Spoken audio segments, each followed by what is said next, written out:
You know, it seems like with every episode this season, the bridge is getting a little bit better because we had the first episode, which I could take or leave. Then the second episode got a little better, and now we have the third episode. Sorry, I'm a little late in getting to this.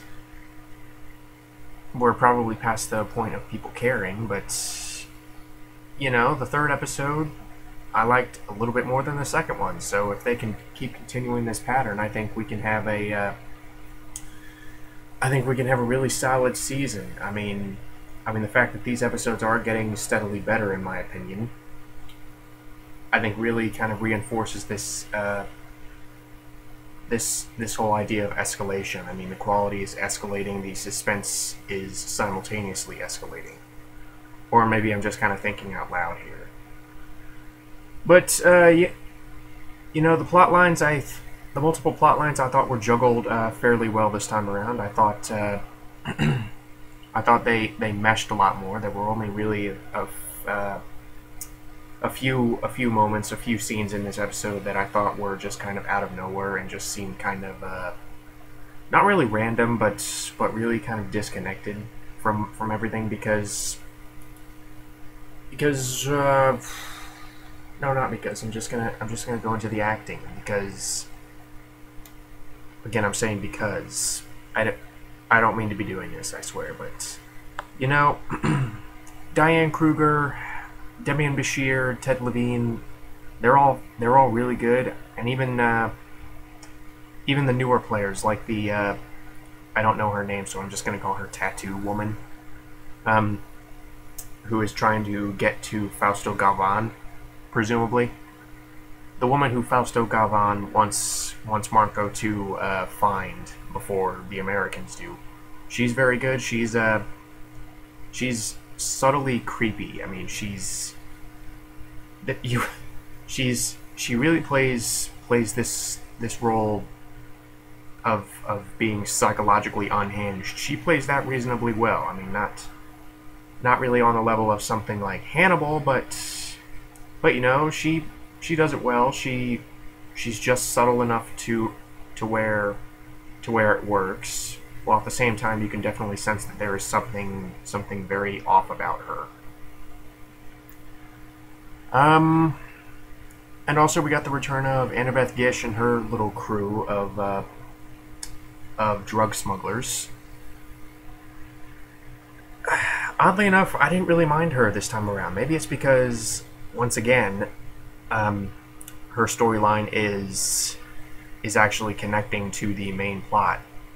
That plot being Fausto Galvan's drug operations, because they lose a whole load of dope after they're robbed at gunpoint. So Ray and Caesar, I think his name is, they get they get relieved of the dope that they are supposed to deliver. And Fausto Galvan says, "I'll take care of this." And he says to the police captain, Marco's boss, he says, "You might want to keep your men out of such and such part of town for a few days." So again, really showing how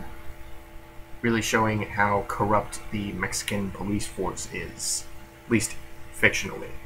I mean, this I'm not going to go out there and just outright insult a police force that I have little to no experience in dealing with. That would just be insane. But once again, it's I think it makes it more interesting for the show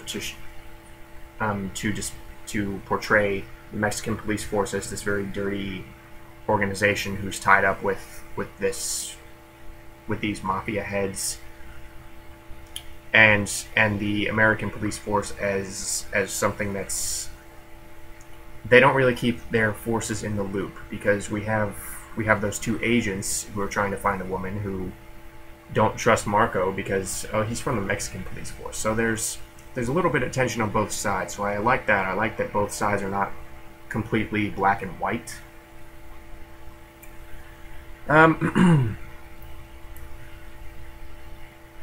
Yeah, not really much else to say about this episode except everything that was good in previous episodes is still good here, because once again the show nails its atmosphere and locations. You never doubt for a second that they are really working on the on the American-Mexican border. I mean, every single location that they go to looks as it should. There's not really a whole lot of clouds in the. There are not really a whole lot of clouds in the sky. There are a bunch of bugs in the background. Yeah, they do a really good job on that front, and they also do a really good job with the cinematography once again. And in addition, I really like some of the more human moments that were in this particular episode, particularly in the scenes between Sonia and the brother of the guy who killed her brother or killed her sister, who she ended up sleeping with, and when she's in the car with Marco, because when she's in bed with the brother. Once again, the show kind of drops these little, somewhat comedic reminders that she has this condition. She has Asperger's. But what I really like about this show's portrayal of that condition is that they don't really play it for. They're not poking fun at it. They are just showing someone who just happens to have it, and if it leads into a comedic scenario, then it leads into a comedic scenario. If it leads into a dramatic scenario, then it leads into a dramatic or emotional scenario. They don't really poke fun or try and push this any direction that it would not naturally go in. So when she finishes making love to the brother, she's just outright says, "That wasn't as good as the first time." And he says, "You always this honest?" And she's like, "Should I lie?" So that was cute. And secondly, when she's in the car with Marco, she says, "Do you still think about David Tate?" And Marco, being probably the character who has lost the most on this show thus far, I mean, you really feel sorry for this guy. Marco says, "He killed my son. Of course I think about it. Although sometimes I see my son and, it feels right. It's the closest I come to being happy these days," is basically what he says. So just little moments like that to show that these characters are human and not just, these down to brass tacks cops. They are people. I mean, you don't just forget about loss like that, while at the same time you don't completely let it consume your work. And the fact that they had that in that particular conversation in the car, I thought felt really natural, because honestly, what else are you going to do in a car when you're driving to a crime scene or driving to the station? I mean, you are going to make conversation with your partner. So like I said, I thought that felt really natural that they had that particular exchange in the car. Yeah, like I said, the storytelling I thought was better. The writing I thought was better this time around. That seems to be a common pattern, like I said, for this season, is that everything is steadily getting better. Everything is slowly becoming clear. There seems to be more of a common theme this time around, like I said, with the character of Fausto Galvan and everyone, basically everything revolving around his operation. So yeah, hopefully they can continue to weave this into a nicely told seasonal arc. If not, then hey, at least we've